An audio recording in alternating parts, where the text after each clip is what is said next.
नमस्कार, मैं पंकज पांडे, देख रहे हैं आप प्राइम न्यूज और हाजिर हूं आज का एजेंडा लेकर, जिसमें करेंगे बात उन एजेंडों की जिस पर होगी आज दिन भर चर्चा। साथ हम सीधा रुख करते हैं इस खबर पर पूरी जानकारी के लिए और समर चंद्र हमारे सहयोगी इस खबर पर पूरी जानकारी के लिए जुड़ चुके। समर, क्या जानकारी, आखिर ऐसी सुरक्षा क्यों? सीएम जनसभा करते हैं तो सबको एंट्री मिलती है, लेकिन यहां पर ऐसी सुरक्षा क्यों कि मीडिया को एंट्री नहीं मिलेगी? देखिए, कई बार से देखा जा रहा है कि जब से अतीक अहमद कांड हुआ है या उससे पहले भी योगी मिर्जापुर में आए हैं, तो उस समय भी पत्रकारों को उनके पास नहीं जाने दिया गया है और ब्रैकेटिंग करके पत्रकारों को अलग रख दिया जाता है, खड़ा कर दिया जाता है और वहां पर उनके सुरक्षा में कोई चूक न हो, इसलिए उनको बड़ी निगरानी में और जिस स्थल पर उनका कार्यक्रम होता है वहीं पर उनको ले जाया जाता है और पत्रकारों से न वो प्रेस कॉन्फ्रेंस कर पाते हैं न कुछ कह पाते हैं। तो ये सुरक्षा की दृष्टि से किया जाता है और इस समय जो अतीक अहमद का कांड हुआ है उसको लेकर भी काफी सुरक्षा की गई है। आज मुख्यमंत्री योगी आदित्यनाथ लालगंज के मैदान में उनका हेलीकॉप्टर उतरेगा। 1:35 पर वो मिर्जापुर में आ जाएंगे और 1:45 पर वो जनसभा करेंगे और जनसभा में 45 मिनट जनसभा करेंगे। और यहाँ पर जो उपचुनाव है, विधानसभा 96 का उपचुनाव है, उसके लिए अपना दल यश से जो रिंकी कोल प्रत्याशी हैं उनके समर्थन में वोटरों को, वहाँ की जनता को भाजपा के शासनकाल का जो भी इतिहास है और जो भी कार्य है, विकास है, उसके बारे में बताएंगे। जी अच्छा, मिर्जापुर में समर, ये मिर्जापुर में जो जनसभा होने वाली जहां पर आप मौजूद हैं, अयोध्या की जानकारी तो चलिए आपने दे दी, लेकिन मिर्जापुर जहां पर विधानसभा उपचुनाव हो रहे हैं वहां पर किस तरह की तैयारी है और वहां कितने बजे पहुंच रहे हैं सीएम? देखिए, जहां पर विधानसभा चुनाव होनी थी 96 में होनी है, लेकिन मुख्यमंत्री योगी आदित्यनाथ लालगंज, जो कि वहां से उसी विधानसभा का क्षेत्र है लेकिन काफी दूर है, इलेक्शन स्थल से काफी दूर है, वहां पर वो जनसभा करेंगे। बाबू उपरोक्त इंटर कॉलेज है वहां लालगंज में, लालगंज के मैदान में वो एक जनसभा को संबोधित करेंगे और 45 मिनट जनसभा करेंगे ये लोग।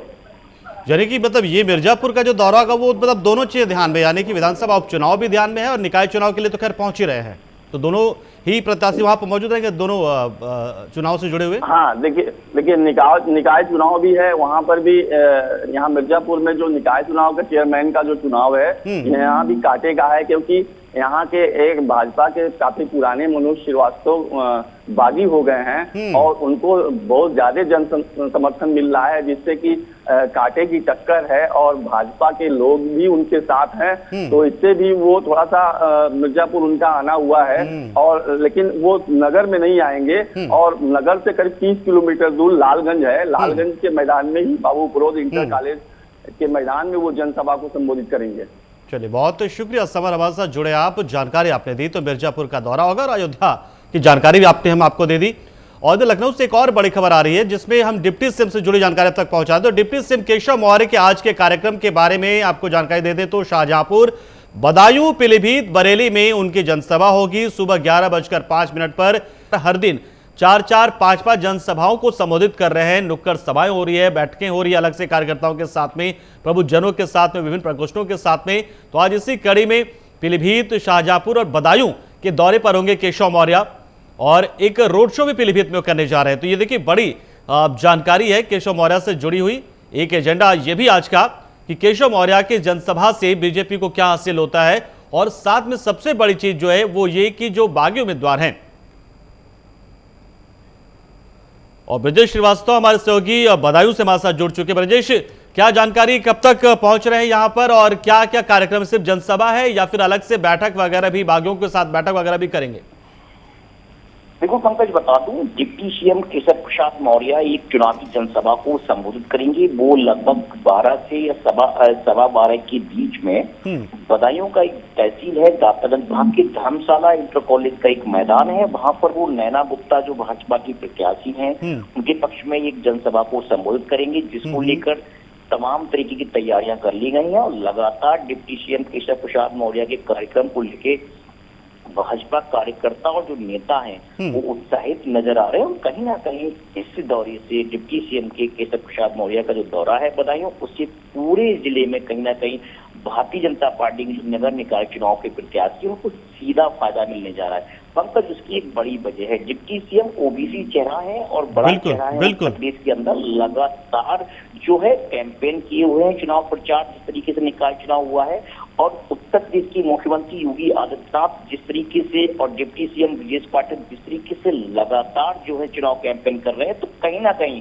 बीजेपी, जैसा आप भी जानते हैं और जैसा सभी लोग जानते हैं कि बीजेपी कहीं भी कोई भी चुनाव हो, लेकिन वो किसी चुनाव को हल्के में नहीं लेती है, और उसका एक एक कार्यकर्ता जो है वो लगातार ग्राउंड पर रहकर मेहनत करता है। और यही वजह है कि जो अब तक बीजेपी के पक्ष में जो परिणाम आए हैं चुनाव के, वो चौंकाने वाले रहे हैं। यही एक वजह है कि लगातार बीजेपी जो है इस चुनाव को भी हल्के में नहीं ले रही है। लगातार उसके स्टार प्रचारक हो, चाहे वो मुख्यमंत्री हो, चाहे फिर डिप्टी सीएम ब्रजेश पाठक हो, या फिर केशव प्रसाद मौर्य हो, लगातार उत्तर प्रदेश के अंदर चुनावी जनसभा कर रहे हैं। आज इसी क्रम में डिप्टी सीएम जो है दातागंज में भाजपा प्रत्याशी के पक्ष में वोटों की अपील करेंगे। बिल्कुल विजय, सही कहा आपने कि मतलब ओबीसी, एक बड़ा ओबीसी चेहरे के तौर पर बीजेपी उनका इस्तेमाल भी कर रही है और वो मेहनत भी खूब कर रहे हैं।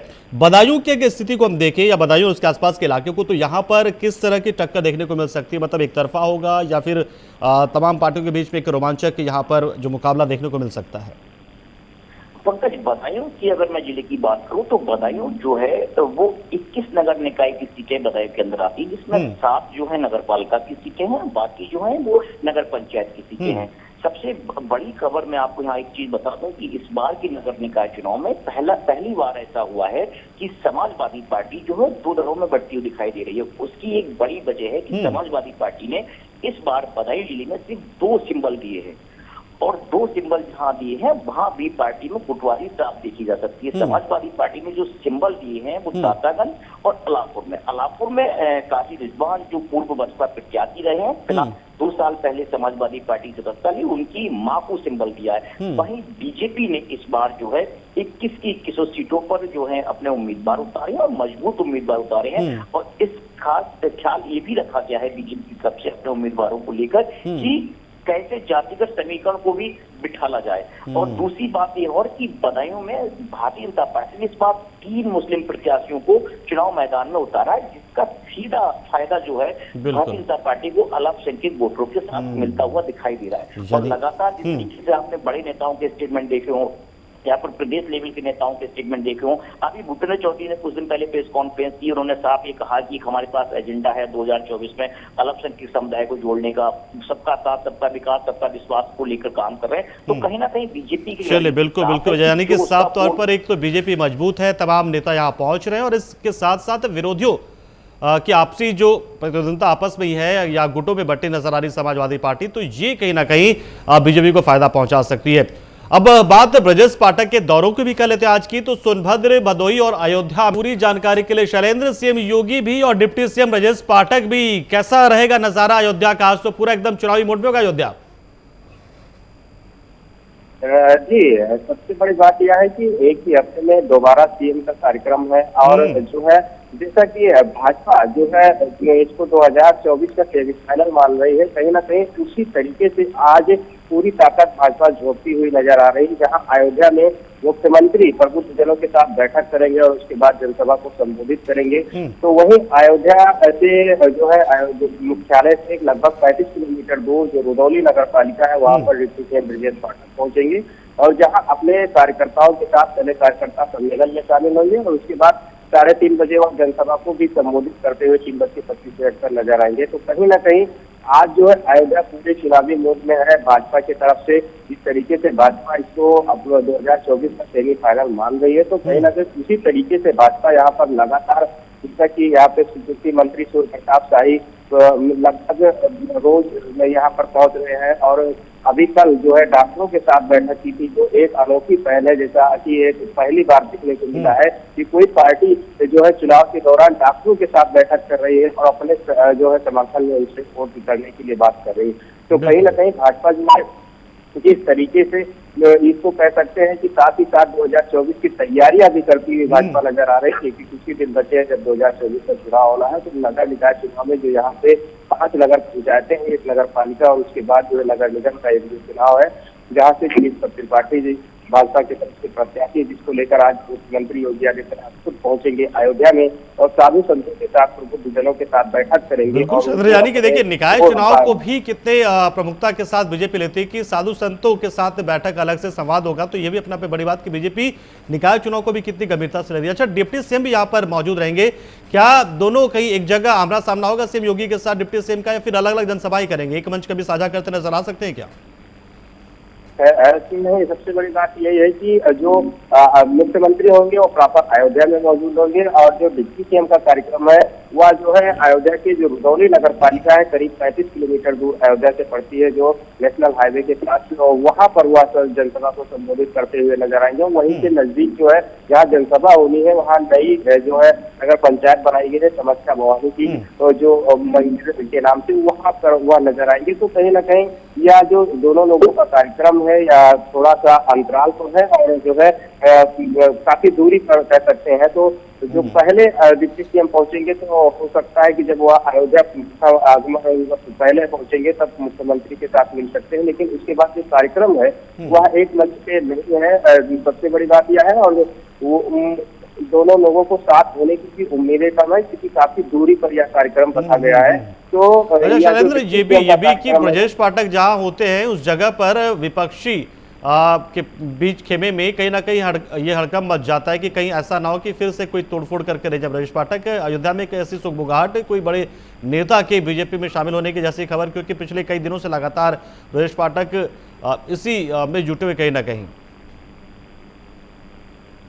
देखिए, अयोध्या में कह सकते हैं कि जो सीएम योगी आए थे तभी बड़ा झटका लगा था समाजवादी पार्टी को, और एक जो व्यापारी नेता है वह समाजवादी पार्टी में शामिल हुए थे। उसके बाद सोहावल क्षेत्र के एक जिला पंचायत सदस्य को जो है डिप्टी सीएम ब्रजेश पाठक ने भाजपा में शामिल करा दिया। तो कहीं ना कहीं यहाँ पर जो तोड़फोड़ थी वह लगभग हो चुकी है और जो है काफी भाजपा यहाँ पर जो है जिस तरीके से अब तक जो कार्यक्रम रहा है और तक जो चुनावी रवैया रहा है उसमें कहीं ना कहीं भाजपा सफल होती नजर आ रही है। कई लोग जो है सपा छोड़कर वहाँ पहुंचे, भाजपा में पहुंचे हैं, तो कांग्रेस छोड़कर कई लोग भाजपा में शामिल हो चुके हैं। तो लगभग यह कार्यक्रम जो है हो चुका है, जो डिप्टी सीएम को करना था वह भी कर चुके हैं कह सकते हैं। अब रुदौली क्षेत्र में कहीं ना कहीं जो है अपनी ये ताकत भाजपा जो है दिखाना चाहती है, क्योंकि वहाँ पर जो विधायक है, प्रॉपर विधायक रामचंद्र यादव है, वो अभी लगातार जो है जनसंपर्क करते हुए नजर आ रहे हैं और डिप्टी सीएम के काफी चहेते भी बताए जाते हैं कि लगातार उनके क्षेत्र में डिप्टी सीएम कार्यक्रम भी करते नजर आ रहे हैं। तो डिप्टी सीएम पहुंचेंगे और जो है जनसभा को संबोधित करेंगे, अपने कार्यकर्ताओं के साथ बैठक करेंगे। तो कहीं ना कहीं ये कह सकते हैं क्योंकि आज ये 8 तारीख है और 11 तारीख को यहाँ मतदान होना है, तो डिप्टी सीएम और सीएम आज जो है अपने कार्यकर्ताओं को चुनावी मंत्र देते हुए नजर आएंगे कि 3 दिन में किस तरीके से चुनाव को कराना है और सफलता पानी चाहिए। चलिए, बिल्कुल, बहुत बहुत शुक्रिया शैलेंद्र हमारे साथ जुड़े आप, जानकारी आपने दी अयोध्या से जुड़ी हुई कि आज डिप्टी सीएम भी वहां पर मौजूद है और सीएम तो मौजूद है ही वहां पर। इसके अलावा जो पूरे एकदम चुनावी मूड में इस वक्त अयोध्या नजर आ रही है, राममय नजर आती चारों दिन बाकी दिनों में, लेकिन आज जो है अब चुनावी मूड में, क्योंकि 11 तारीख को यहां पर चुनाव होने वाले हैं।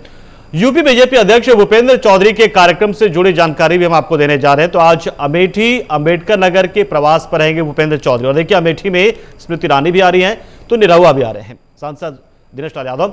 ये रोड शो आकर्षित करेगा और जाहिर सी बात अगर आकर्षित करता है मतलब कि बीजेपी प्रत्याशियों को या बीजेपी को आशीर्वाद भी मिल रहा है, वरना भीड़ देखकर ये कभी भी अंदाजा नहीं लगता कि उसमें से वोट आपको कितना मिलने वाला है। लिहाजा इंतजार होगा कि किस तरीके से यहाँ पर रोड शो होता है और रोड शो में बीजेपी प्रदेश अध्यक्ष को कैसा रिस्पांस मिलता है, कैसा समर्थन मिलता है।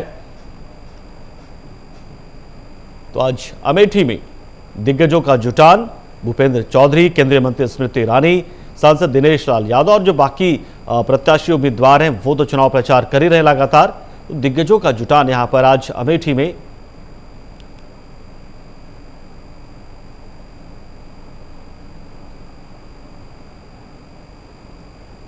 तो अमेठी में भी और अंबेडकर नगर में भी।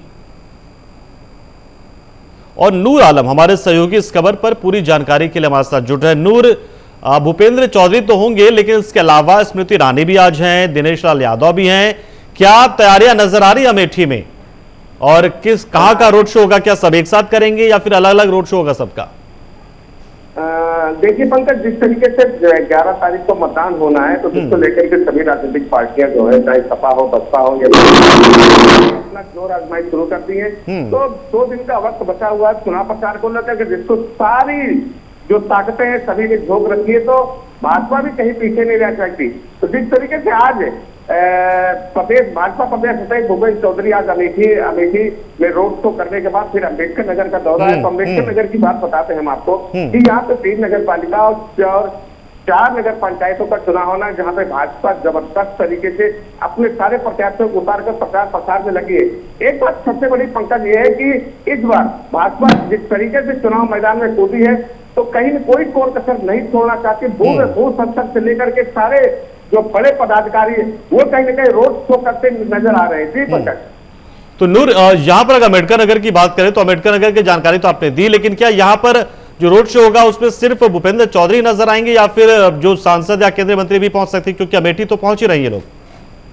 देखिए पंकज, जिस तरीके से अम्बेडकर नगर का दौरा भाजपा लगातार यहाँ जो यहाँ प्रभारी मंत्री हैं वो 5 जो जगह हैं जहाँ चुनाव होना है वहां का दौरा कर रहे हैं। कहीं ना कहीं इनके जो दूसरे एमएलसी हैं और सांसद है वो लगातार लोगों से जनसंपर्क कर रहे हैं। तो आज भूपेंद्र चौधरी अमेठी में जबरदस्त प्रदर्शन के बाद करने के बाद रोड शो करने के बाद यहाँ अम्बेडकर नगर देर शाम पहुंचेंगे। वहाँ पे ये चुनावी जो मंथन है वो भाजपा पदाधिकारियों के साथ बैठक करेंगे और जानेंगे कि क्या स्थिति है। तो लेकिन जिस तरीके कहा जा सकता है पंकज कि जिस तरीके से इस बार भाजपा ने अपने प्रत्याशियों को जिताने के लिए कोई कसर नहीं छोड़ रखी है, यहाँ तक कि बूथ स्तर पे यहाँ के जो प्रभारी मंत्री वो लगातार हर बूथों पे जाकर के वहाँ की जानकारी ले रहे, उनका जायजा ले रहे, समीक्षा कर रहे हैं। तो ऐसा लगता है कि आने वाली 13 तारीख में भाजपा की भी कहीं ना कहीं पल्ला भारी दिखाई दे रहा है। जी बिल्कुल। तो जाहिर सी बात, जैसा आपने कहा कि भाजपा मेहनत बहुत कर रही है, लेकिन देखिए जाहिर सी बात है कि रोड शो या जनसभाओं में भीड़ उमड़ने का मतलब वोट पाना नहीं होता है। तो क्या लग रहा, मुकाबला एक तरफा ही क्योंकि बीजेपी ने मेहनत की है, या फिर जनता के मन में किसके प्रति क्या है वो तो पता चला 11 मई को, तो थोड़ा सा रोमांचक भी हो सकता है मुकाबला? जी पंकज, सबसे बड़ी मैं अम्बेडकर नगर की अगर भौगोलिक स्थिति बता दूं कि तो यहाँ पे इस बार 2 नगर पंचायत को बढ़ाया गया है और साथ ही साथ यहाँ जो 2 नगर पंचायतों 3 नगर पालिकाएं पहले से, तो अभी तक भाजपा सिर्फ एक नगर पालिका में अभी तक रही है। तो अब इस बार कहीं ना कहीं जिस तरीके से जातीय समीकरण और लोगों को साध कर उस प्रत्याशियों को उतारा गया कहीं ना कहीं, और सबसे बड़ी बात यह है कि इस बार भाजपा ने नया एक्सपेरिमेंट किया है। पूछो एक जगह मुस्लिम कैंडिडेट चेयरमैन पद उतारा है, तो जो सभासद है, पार्षद है, उनमें भी ज्यादातर मुस्लिम कैंडिडेटों के इलाके के हिसाब से दिया। तो नया